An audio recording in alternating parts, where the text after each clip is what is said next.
मैं मनोज, सहाचार्य, हिंदी विभाग, राजा सिंह महाविद्यालय सिवान। आज के व्याख्यान का विषय है सूरदास द्वारा रचित बाल लीला के पद।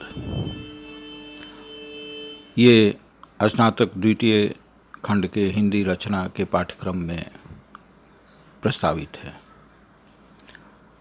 वैसे तो इस पाठ्यक्रम में सूरदास द्वारा बाल लीला से संबंधित 9 पदों को संकलित किया गया है।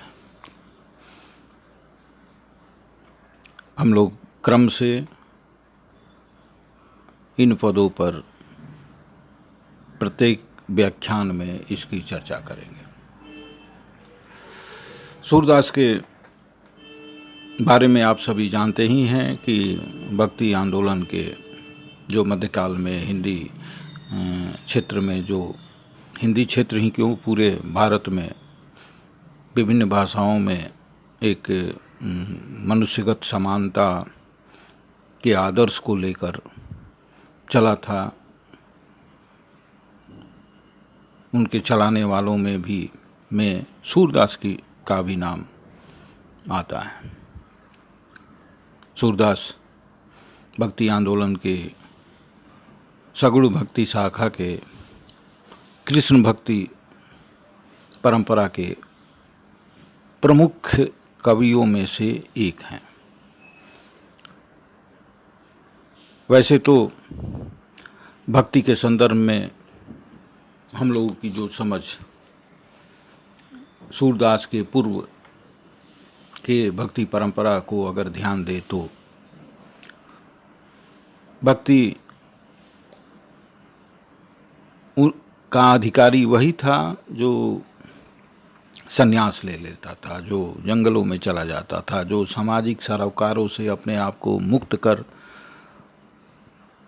सामाजिक मोह माया से अपने को अलग कर, समाज से कटकर ही वो भक्त बन सकता था।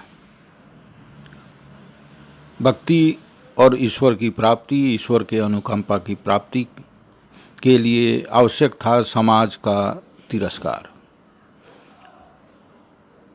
लेकिन भक्ति आंदोलन जो चला मध्यकाल में, उसने भक्ति की परिभाषा को बदल दिया। उस परिभाषा को बदलने में सूरदास का बहुत बड़ा योगदान है।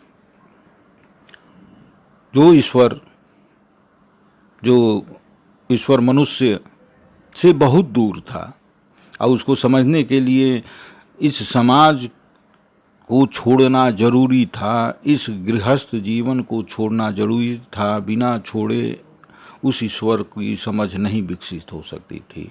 उस ईश्वर को सूरदास ने घर घर में मनुष्य के रूप में पहुंचा दिया।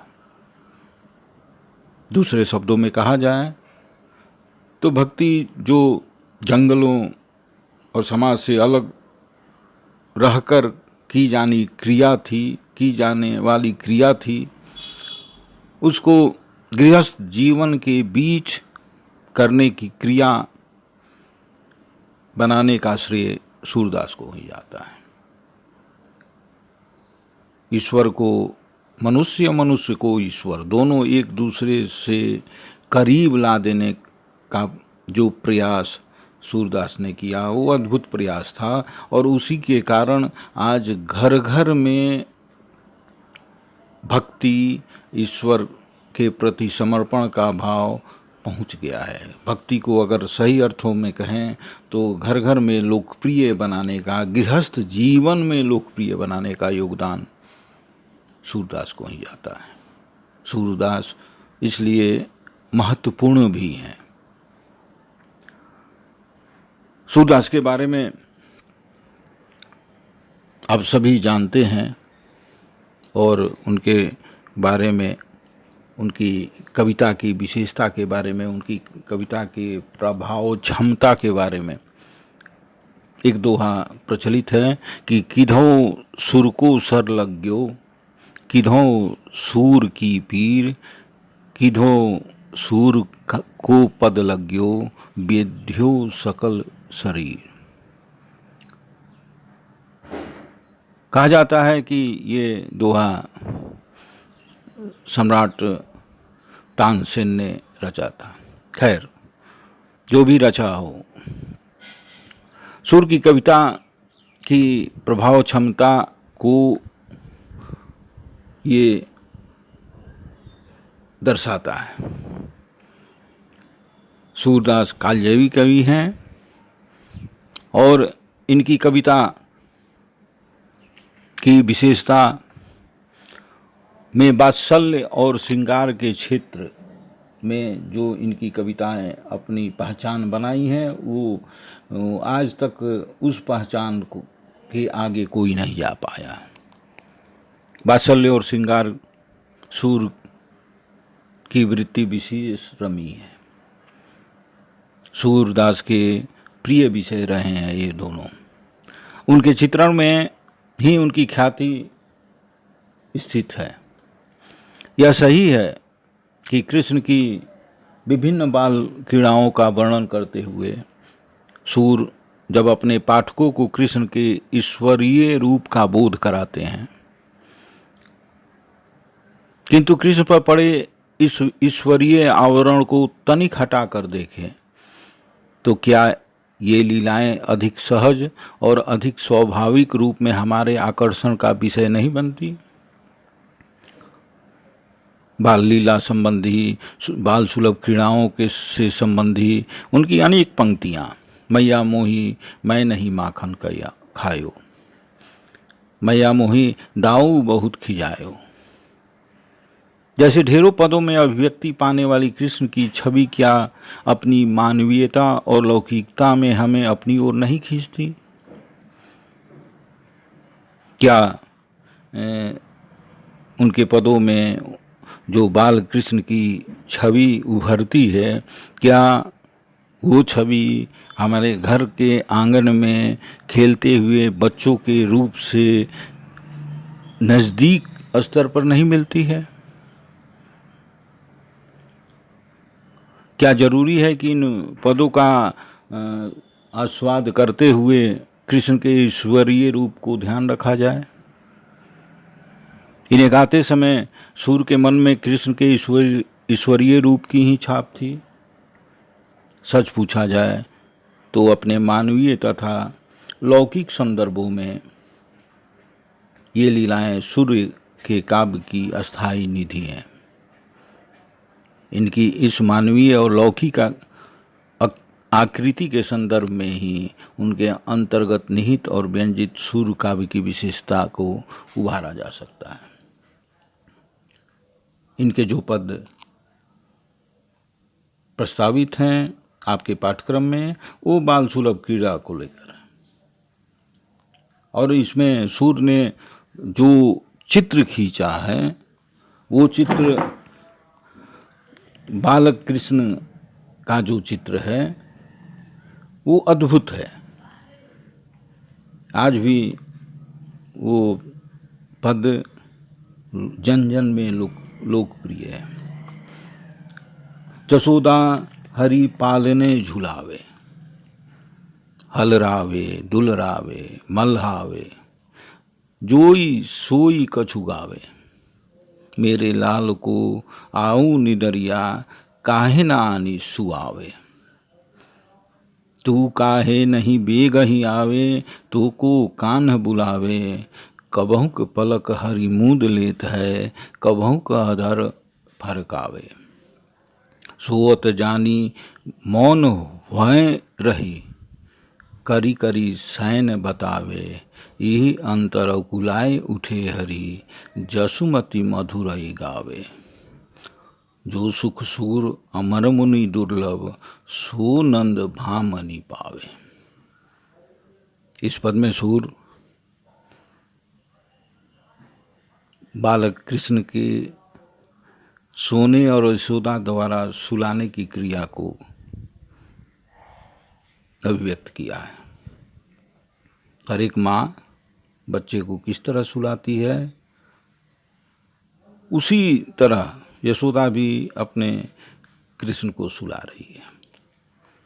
ये चित्र अनजान सा चित्र नहीं लगता है, लगता है कि घर घर में ये देखा, अच्छी तरह से महसूस किया चित्र है कि जसोदा हरि पालने, जसोदा कृष्ण को पालने में झुला रही है, सुलाने के लिए हल रावे, उसको हिलाती है, होले होले हिलाती है, दुल रावे, उसी बीच में उसे प्यार भी करने लगती है, माथा चूमने लगती है, मल्हावे, उसको सुलाने की कोशिश करती है। सुलाने की कोशिश में जोई सोई कछु गावे, उसको जो भी उस समय जिस लय में गुनगुनाती है उसका कोई अर्थ नहीं होता है, लय होता है। जोई सोई कछु गावे, मेरे लाल को आओ निदरिया काहे ना आनी सुआवे, और नींद को बुलाते हुए कहती कि मेरे लाल कृष्ण को सुलाने, हे नींद आओ, क्यों नहीं आ रही हो सुलाने के लिए।